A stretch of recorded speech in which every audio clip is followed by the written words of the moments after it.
대체거래소는 왜 생긴 거예요? 저도 이런 걸 왜 만들었는지 모르겠습니다. 이게 없앨 수만 있다면 지금이라도 다시 없애버리고 원래로 돌리는 게 지금 시장 유동성에 훨씬 큰 도움이 될 것 같습니다. 지금 속보로 대체거래소 폐지 논의한다는데 뻥이에요. 오늘 10,000원짜리잖아. 임기님 안녕하세요. 안녕하세요. 제가 이른 아침부터 임기님 찾아뵈었는데 요즘 매매할 게 없던데 어떻게 매매하고 계신지 궁금해서 찾아왔습니다. 요즘에 제가 그래서 거의 매매를 안 하고 있습니다. 제가 매매 일지를 한번 보여드리면 오늘 아직 아침이긴 하지만 매매한 종목이 없고 어제도 3월 31일 월요일 매매 하나도 안 했고 3월 28일 금요일 또 한 번도 매매를 안 했습니다. 3월 27일에는 이때 좀 정치 테마주가 그 전날부터 올라서 이렇게 뭐 매매를 하긴 했지만 금액을 보시면 뭐 조금밖에 안 했고 이렇게 오리엔트 전공, 형지 INC 두 종목 했었고 또 지난주 수요일에도 매매를 한 번도 안 했습니다. 그래서 최근 5거래일 매매 내역을 보여드렸는데 그 중에 딱 하루만 매매했습니다. 요즘에 진짜 매매할 게 없더라고요. 네, 요즘에 미장도 좀 많이 하락하고 대체거래소 종목 확대되면서 지금 관망하는 분위기가 좀 많아졌습니다. 그래서 거래가 별로 없는 것 같고 추가로 한국 시장에 또 공매도 재개되는 이슈도 있었고 내일 이제 또 트럼프가 상호 관세 발표하는 또 영향에 대한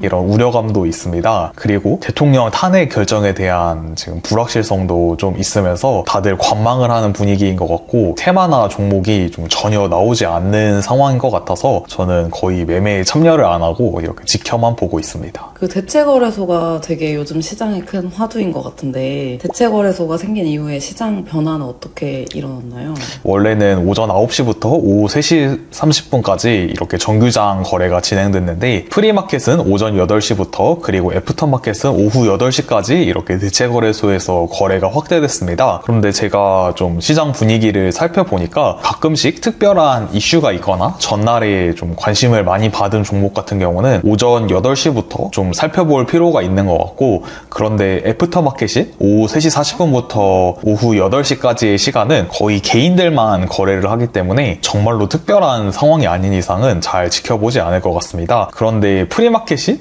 오전 8시부터 오전 8시 50분까지도 외국인 기관은 거의 참여를 안 하고 개인들만 지금 매수 매도를 하고 있습니다. 그래서 이 시간에는 좀 변동성도 심하고 좀 비합리적인 가격에 거래될 때가 있는 것 같습니다. 그럼 이제 1시간 일찍 일어나시는 거예요? 네, 이제 좀 1시간 일찍 일어나서 지켜는 보고 있는데 아직까지는 좀 프리마켓에 거래한 적은 없습니다. 프리마켓이랑 애프터마켓에 개인들만 거래한다고 하셨는데 개인들만 거래하는지 어떻게 봐요? 장중에 프로그램 매매를 볼 수 있는데 일단 프로그램도 매매하는 게 거의 없고 그냥 호가창 사실 매매하는 것만 봐도 이게 뭐 개인이 거래하는지 외국인인지 기관인지 대략 볼 수가 있는데 이거 딱 봐도 그냥 개인들만 좀 거래하고 있는 상황입니다. 그러면 대체거래소 생긴 이후 임기님 매매법은 크게 변한 건 없나요? 대체거래소 생긴 이후로 제가 거의 적극적으로 매매를 안 해서 매매법이 크게 변한 것도 없고 그리고 앞으로도 큰 원칙은 거의 달라질 게 없을 것 같습니다.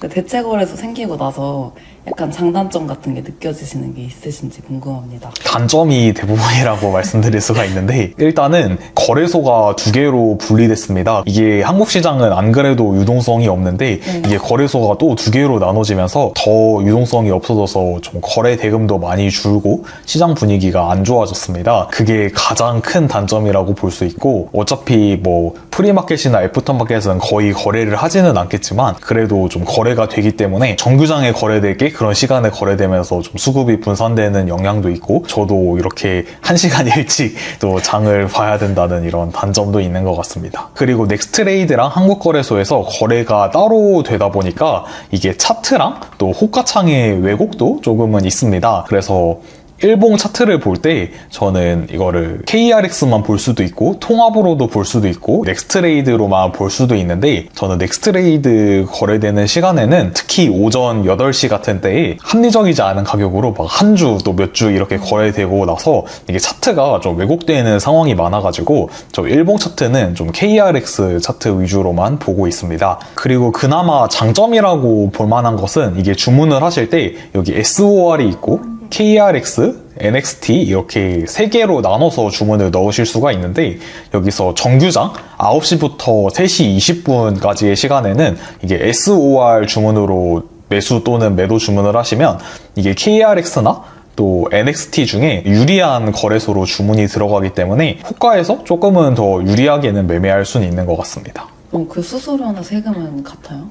이게 세금은 같고요. 수수료 같은 경우는 증권사 매매 수수료는 같고 이게 또 거래소에 납부하는 수수료가 있습니다. 그래서 넥스트레이드가 수수료가 조금은 싸긴 하지만 이게 정말로 작은 수치여서 거의 의미가 없다고 말씀드릴 수 있습니다. 근데 이제 넥스트레이드 생기고 나서 시가 종가 기준을 각각 따로 봐야 되는 건지 KRX 기준으로 종가를 지금 보고 봐야 되는 건지 저도 헷갈리더라고요. 그래서 저는 그 KRX로 보고 있습니다. 그렇게 보는 이유는 이게 차트가 좀 의미가 있는 게 그 가격에 좀 거래가 많이 돼야지 의미가 있습니다. 그런데 넥스트레이드 같은 경우는 이게 프리마켓이나 애프터마켓에 거래가 좀 거의 없기 때문에 그때 뭐 몇 주 거래된다고 해서 사실은 그게 크게는 의미가 없는 가격이라고 생각합니다.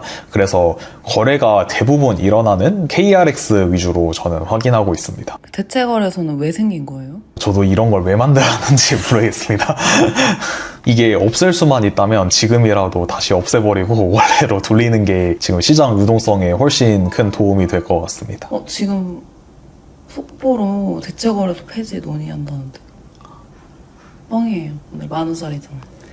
어제부터 공매도가 재개됐잖아요. 네. 공매도 재개 첫날 매매는 어떻게 하셨어요? 어제 아까 보여드렸다시피 매매를 한 번도 안 했습니다. 좀 코스피, 코스닥 지수 둘 다 3% 정도 빠졌고 아침부터 그냥 외국인이 물량 폭탄을 쏟고 지금 일단 지수 자체가 코스닥 지수 보시면 지금 21선 완전히 아래에서 움직이고 있고 계속 하향 추세이고 지금 거래대금도 한 5조 원 수준밖에 안 됩니다. 이게 물론 넥스트레이드 거래까지 추가하면 조금은 더 늘어나긴 하겠지만 지금 시장이 완전히 좀 죽은 상황이기 때문에 매매를 거의 쉬고 있고 오늘도 아마 미장이 좀 반등해가지고 시장은 올라갈 것 같긴 한데 종목이 좀 별로 나오지 않을 것 같아서 아직까지는 오늘 매매 별로 안 하려고 생각 중이고 뭐 하더라도 아무래도 비중은 좀 낮게 하지 않을까 싶습니다. 이제 공매도 재개된 이후 시장은 어떻게 보고 계세요?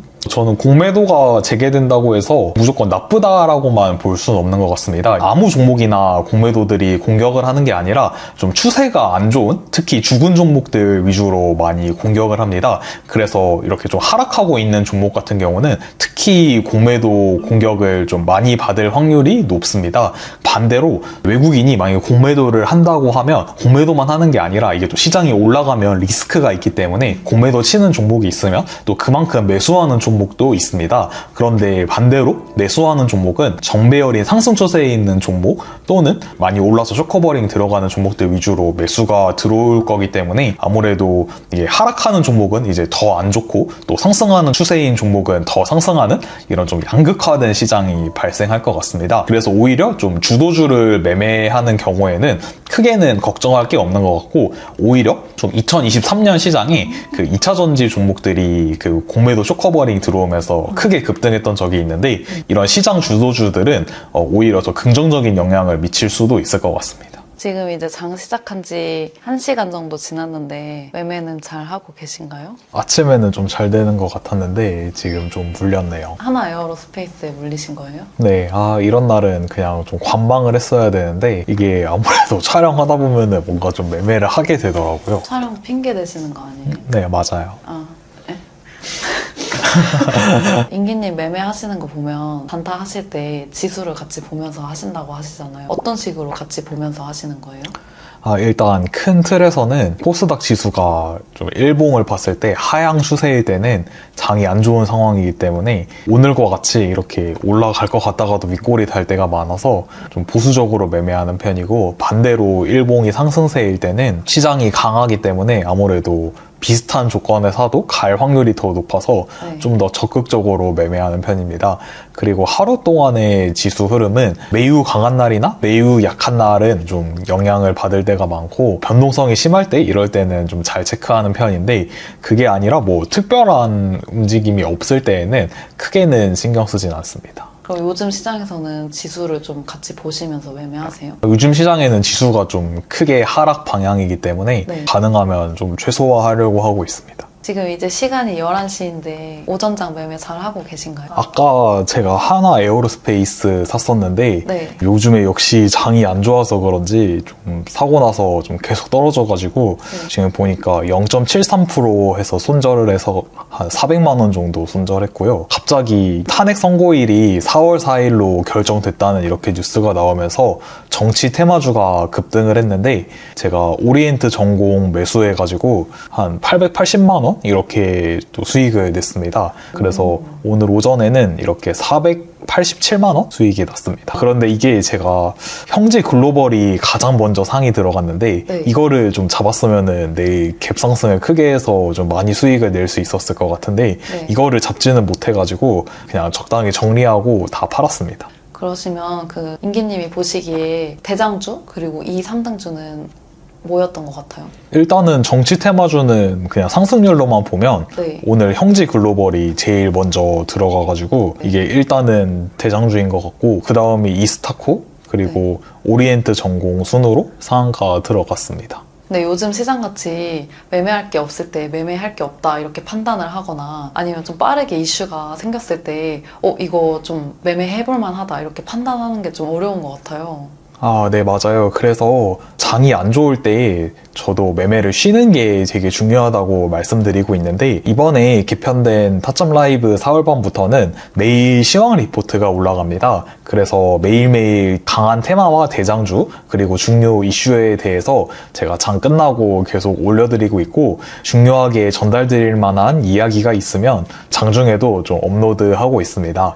그래서 제가 어제도 장중에 이렇게 이제 월요일 오전장이 좀 끝나가는 이제 점심시간에 오늘은 이렇게 공략할 만한 테마와 종목이 나오지 않아서 이렇게 여유롭게 관망하고 있다 이렇게 올려드렸습니다. 그래서 매매를 오래 해오신 분이라면 이럴 때 당연히 매매를 별로 안 하는 게 맞다고 알고 계실 텐데 초보자분들은 이게 나만 모르는 뭔가 있나 싶기도 할 수 있고 이럴 때 뭐 수익 내기 위해서 이것저것 따라다니면서 매매하시다가 손실 보기도 좋은데 여러분들의 매매에 도움이 되실 수 있게 제공드리고 있습니다. 그리고 이번 수강생분들에게 제공되는 것들을 더 설명드리자면 이렇게 장이 끝나고 데일리 테마라고 해가지고 매일 좀 거래대금 상위 분석해서 중요한 뉴스와 이슈 이렇게 설명드리고 매일매일 그날의 주도 테마와 대장주를 정리해서 올려드리고 있습니다. 그럼 오늘 같은 날은 그 데일리 테마에 정치 테마주 관련해서 정리해서 올라오겠네요?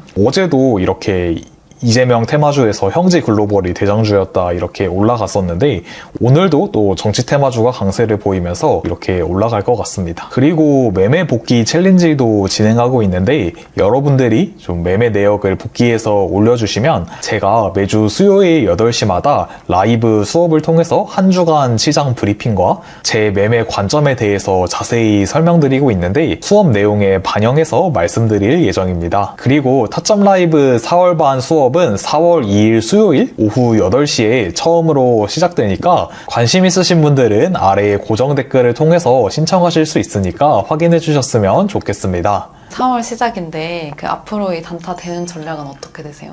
아무래도 좀 현재 장이 안 좋기 때문에 당분간은 계속 보수적으로 매매할 것 같고 이게 장이 안 좋다고 평생 안 좋은 게 아니라 이게 또 안 좋을 때가 있으면 또 올라갈 때가 있기 때문에 상황을 보면서 장이 좀 반전했다 싶으면 그때부터 다시 적극적으로 매매할 것 같습니다.